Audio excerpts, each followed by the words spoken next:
Assalamualaikum warahmatullahi wabarakatuh. Kepada yang terhormat Bapak Ibu dosen penguji ujian kinerja, perkenalkan nama saya Vidi Aulia Ardana dengan NIM 2024211385.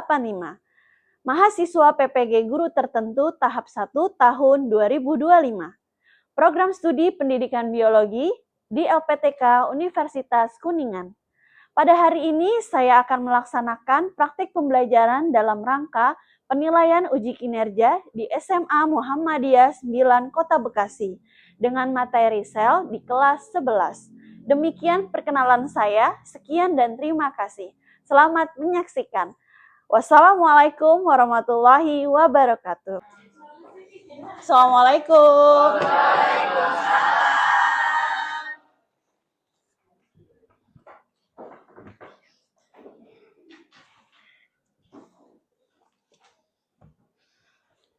Oke, sebelum kita mulai pembelajaran hari ini, alangkah lebih baiknya kita berdoa. Silakan ketua kelasnya dipimpin. Sebelum kita mulai pelajaran hari ini, alangkah baiknya kita berdoa. Berdoa, mulai. Bismillahirrahmanirrahim. Raditu billahi rabba wa bil islami dina wa bi Muhammadin nabiyya wa rasulah. Rabbi jidni ilma. Kita berdiri semuanya, kita menyanyikan lagu Kebangsaan Indonesia Raya. Silakan semuanya berdiri. Nggak apa-apa ya, nggak ada instrumennya. Oke, 1, 2, 3. Indonesia tanah airku, tanah tumpah darahku. Oke, selamat siang semuanya.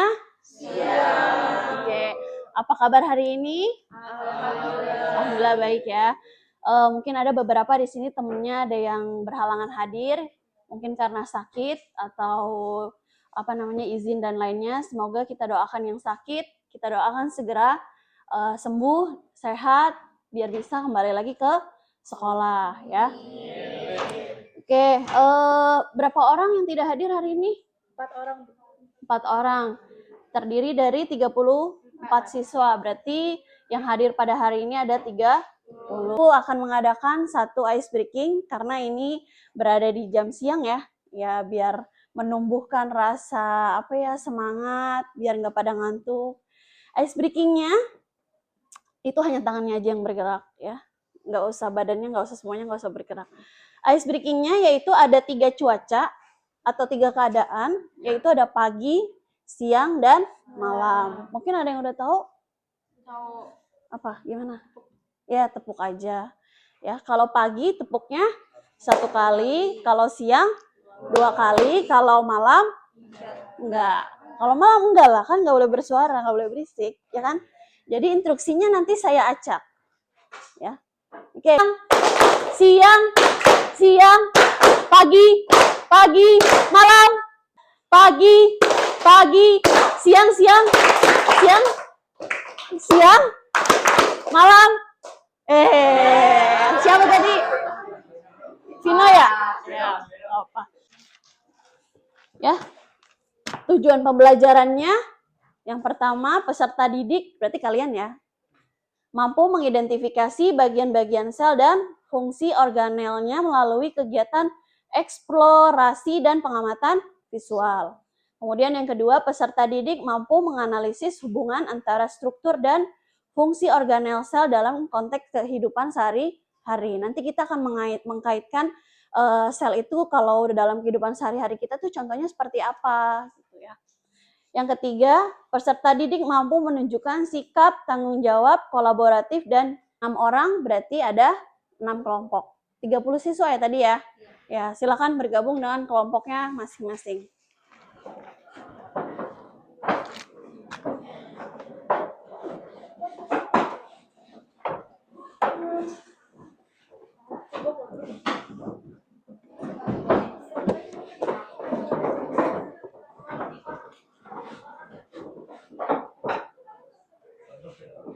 Ya, ini kelompok 1, kelompok 2, kelompok 3, 4, 5 dan 6.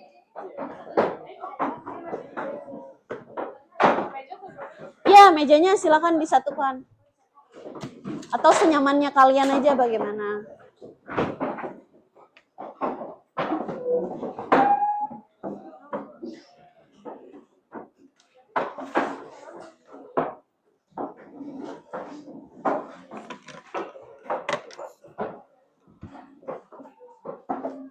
Ya, di sini ada sel hewan dan sel tumbuhan. Ya, tentunya kita mungkin belum pernah melihat organel-organelnya. Ya, kenapa belum melihat? Ya karena ukurannya sangat kecil. Kita hanya bisa melihat melalui alat bantu yaitu mikroskop. Ya, ini ada lembar kerja peserta didik yang harus kalian amati, dikerjakan. Ya, boleh handphonenya digunakan. Boleh kalian lihat sumbernya dari YouTube, Google, atau buku buku biologi. Nah, ya. Ya, langsung dikerjakan. Nama kelompoknya jangan lupa ditulis. Nanti ini masuk ke dalam penilaian pertama ya, di materi sel. Silakan dibuka sumber referensi lainnya. Nah, itu kan Ibu berikannya hanya gambarnya aja. Ya, sekarang diamati. Boleh dari PowerPoint yang Ibu tampilkan sama yang dari handphone kalian. Kira-kira disamakan. Kira-kira itu nama organelnya apa, fungsinya apa. Ketika organel itu tidak berfungsi.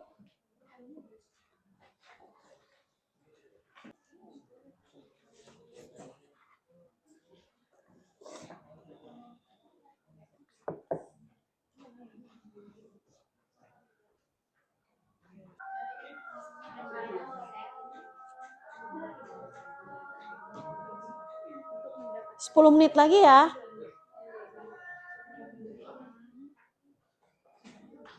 Dibagi-bagi tugasnya.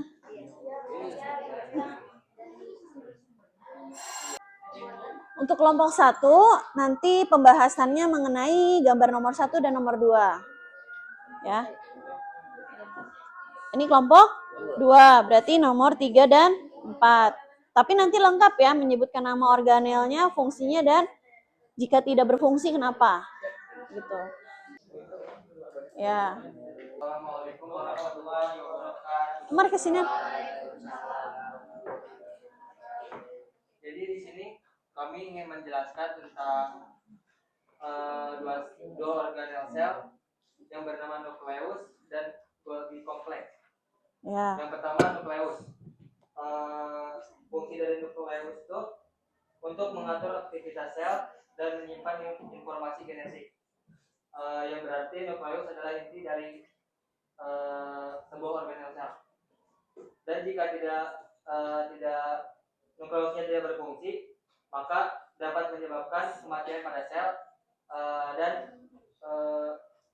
tidak menutup kemungkinan dapat membunuh sang pemilik tubuh juga. Ya. Lalu yang kedua adalah Golgi kompleks. Fungsinya menyamping dan mengirimkan protein ke berbagai sel. Jika tidak berfungsi, maka sel tidak akan dapat memproses, memodifikasi, dan mengemas protein serta lipid dengan benar. Oke, kita cocokkan bagaimana gambar nomor 1 organel selnya mengenai nukleus atau inti sel. Gimana? Setuju?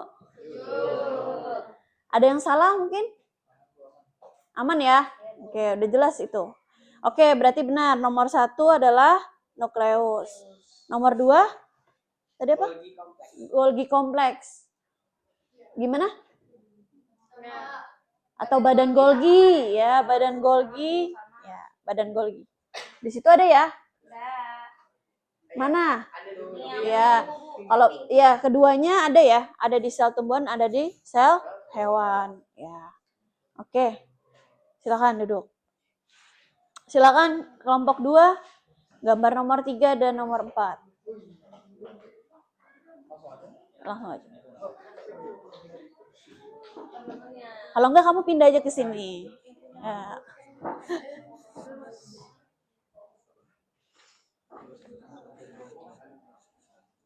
Assalamualaikum warahmatullahi wabarakatuh. Waalaikumsalam. Warahmatullahi wabarakatuh. Di sini kita akan menjelaskan yang pertama ada organel mitokondria. Fungsinya adalah respirasi sel untuk mendapatkan energi. Maka jika tidak berfungsi, sel tumbuhan akan kehilangan untuk menghasilkan sebagian besar energinya yang dibutuhkan untuk kelangsungan hidupnya. Yang keempat ada vakuola. Di sini fungsinya penyimpanan cadangan makanan. Jika tidak berfungsi, maka sel tumbuhan akan kehilangan kemampuannya untuk menyimpan air. Ya. Mungkin sekian penjelasan Eh, dari kelompok kami. Jika tidak berfungsi tadi apa? Udah dijelaskan kan? Keduanya udah dijelaskan belum? Udah. Oke. Bagaimana? Untuk gambar nomor 3 dan 4, gambar yang nomor 3 adalah gambar mitokondria. Ya, pada sel hewan dan sel tumbuhan memiliki, ya. Oke, yang keempat adalah gambar dari apa? Vakuola. Ada tidak di sel hewan? Kalau di sel tumbuhan? Ada, iya. Tadi fungsinya apa? Untuk menyimpan cadangan makanan. Kenapa di sel hewan tidak ada, tapi di sel tumbuhan ada? Karena kalau tumbuhan itu adalah makhluk yang sifatnya autotrof. Dia melakukan apa sih? Dia masak makanannya sendiri untuk dia sendiri, makanya harus ada cadangan penyimpanan makanan. Gitu, ya. Oke, gimana nomor 3 dan 4? Benar ya? Ya, nomor 3 vakuola, yang nomor 4 adalah terbalik. Maaf, sorry. Nomor 3, organel selnya namanya mitokondria, yang keempat adalah vakuola. Oke, silakan duduk. Kelompok 3, nomor 5 dan 6. Assalamualaikum warahmatullahi wabarakatuh. Waalaikumsalam warahmatullahi wabarakatuh. Kami dari kelompok 3 ingin menjelaskan gambar organel sel di nomor 5 dan nomor 6. Ya, silakan diamati gambarnya. Di nomor 5 ada gambar organel sel retikulum endoplasma berfungsi sintesis protein, menyimpan kalsium dan metabolisme. Suaranya digedein dikit. Jika tidak berfungsi, maka sel tidak akan memproses dan mengangkut protein serta lipid dengan benar. Ya. Di gambar 6 ada mikrotubulus, fungsinya membantu pergerakan organel di dalam sitoplasma sel. Jika tidak berfungsi, maka akan kehilangan bentuk sel, lembuan pembelahan sel. Oke. Bagaimana? Untuk nomor 5 dan 6 gambarnya?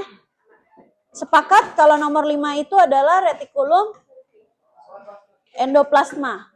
Ya. Ya, sama. Tapi lebih spesifiknya pada PowerPoint di depan ada retikulum endoplasma yang halus dan kasar. Kalau yang ada di LKPD yang Ibu tadi bagikan tuh, itu hanya secara umumnya aja. Yang keenam adalah mikrotubulus. Sepakat? Ya, betul. Mikrotubulus. Oke. Nomor 4. Kelompok 4. Gambar berikutnya. Assalamualaikum warahmatullahi wabarakatuh. Waalaikumsalam.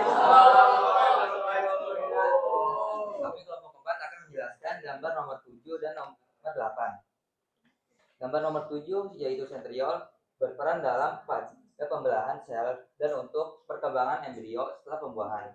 Jika tidak berfungsi, sel tersebut tidak dapat membelah dengan menyebabkan distribusi kromosom yang tidak tepat yang berpotensi gangguan kanker. Ya. Kamu bukannya nomor apa? Kelompok 4 bukannya satu aja? Satu aja. Satu saja. Ya, soalnya ini kelompoknya hanya ada 6, gambarnya ada 10. Gitu ya. Ya, silakan duduk. Tadi apa? Jadi jawabannya sentriol. Ya, jangan tertukar sama yang mikrotubulus. Mirip ya gambarnya. Yuk, kelompok berikutnya. Iya, gambar nomor 8. Saya perwakilan dari kelompok 5 menjelaskan tentang lisosom. Lisosom berfungsi sebagai sistem pencernaan sel. Jika tidak berfungsi, maka akan mengalami kesulitan dalam memproses dan mendaur ulang komponen sel. Bagaimana? Nomor 8 benar lisosom? Kloroplas. Gimana? Ya, kloroplas. Nanti diperbaiki ya. Nomor 8 itu adalah gambar kloroplas.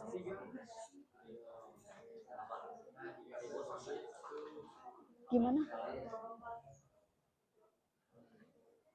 Kelompok siapa kira-kira yang mau meluruskan? Kloroplas itu fungsinya apa? Kemudian jika organel tersebut tidak ada, bagaimana?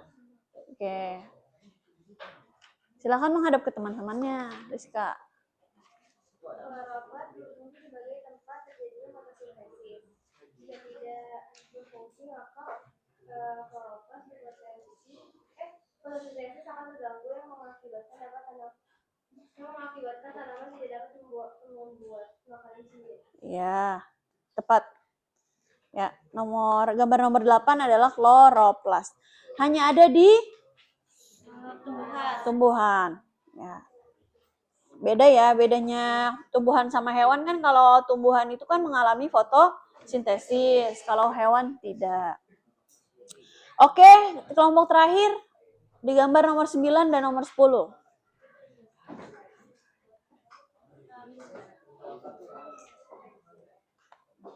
9 adalah lisosom. Berfungsi tempat sintesis protein atau pembentukan protein. Jika tidak berfungsi, sintesis protein akan berhenti. Ya.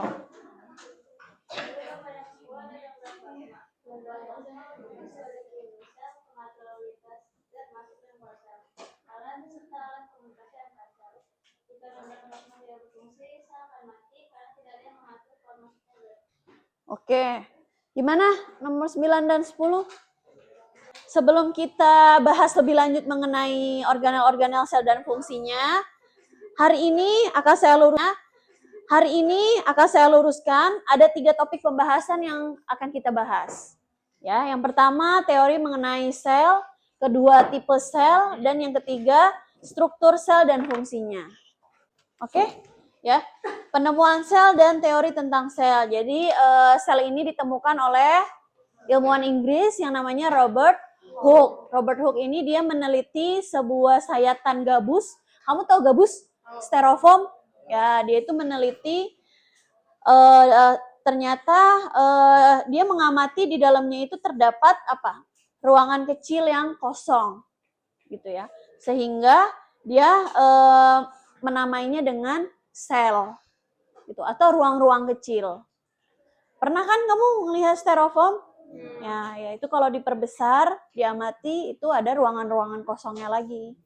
Nah, ya jangan sampai lupa ya, namanya adalah penemu sel adalah Robert Hooke. Robert Hooke. Ya. Oke, di sini ada tipe sel ya. Tipe sel pada organisme itu ada 2. Ada apa? Ya. Prokariotik dan eukariotik. Ini tuh sesuai dengan si penyusunnya.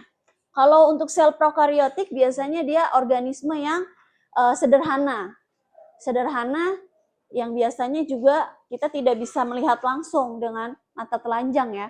Kita bisa lihat hanya dalam mikroskop. Contohnya adalah bakteri. Ya, bakteri itu kita tidak bisa melihat dengan mata telanjang. Jadi harus ada bantuannya. Kemudian organisme pada sel eukariotik itu ada di protista, fungi, plantae, animalia. Fungi apa fungi? Jamur. Kalau plantae? Tumbuhan. Ya, animalia? Hewan. Berarti kita adanya di mana? Prokariotik atau eukariotik? Eukariotik karena kan kita susunan tubuhnya mirip seperti hewan. Gitu ya. Oke, ini perbedaannya. Kalau prokariotik, selnya tidak memiliki nukleus. Ya. Tidak memiliki nukleus, sebagian besar memiliki alat gerak. Tentunya dia lebih kompleks si eukariotik dibandingkan si prokariotik. Ya. Kemudian membran intinya juga kalau si eukariotik dia dilapisi membran inti, dibungkus membran inti. Kalau si prokariotik tidak dibungkus oleh membran inti. Ya. Nah, ini tadi. Nanti deh balik dulu ke sini. Tadi dari gambar yang saya berikan, kedua gambarnya itu kan pada sel tumbuhan dan sel hewan. Ya. Nah, kalau kita lihat ya atau kita membayangkan dalam konteks biar kamu tidak susah membayangkan, kamu bayangkan satu buah mangkok mie ayam, udah enak lagi siang-siang Bu gitu ya. Nah, di dalam mie ayam itu banyak isinya, komponennya. Ada mie, pertama, yang paling luar dulu lah, ayamnya dulu. Mangkoknya dulu lah, iya kan? Ya, mangkoknya. Kemudian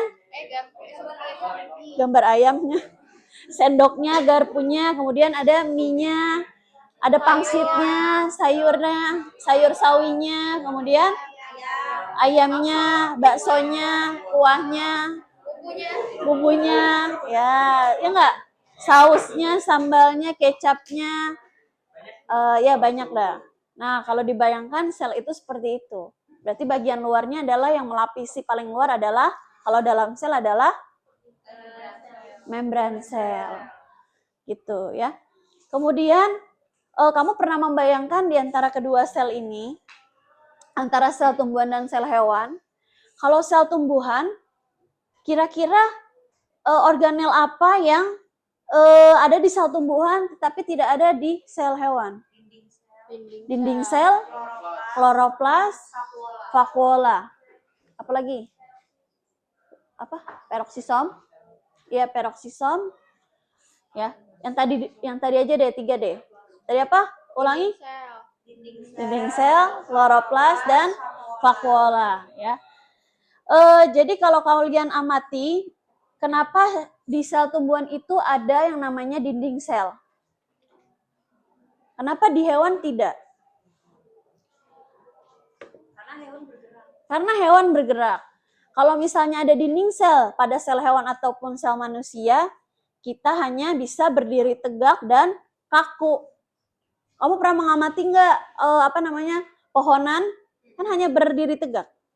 Ya, nggak bergerak seperti kita. Kita kan lentur. Ya bayangkan aja kalau misalkan kita tegak. Kira-kira gimana tuh? Iya, nggak ada aktivitas lainnya. Ya kalau misalkan, Bu, kan tumbuhan juga bergerak. Enggak ya, tumbuhan itu bergerak hanya melalui angin. Ya, selebihnya enggak. Ya. Oke, kemudian vakuola. Kalau untuk vakuola, kenapa di tumbuhan ada, di hewan tidak ada? Sebenarnya di hewan ada, cuman kecil.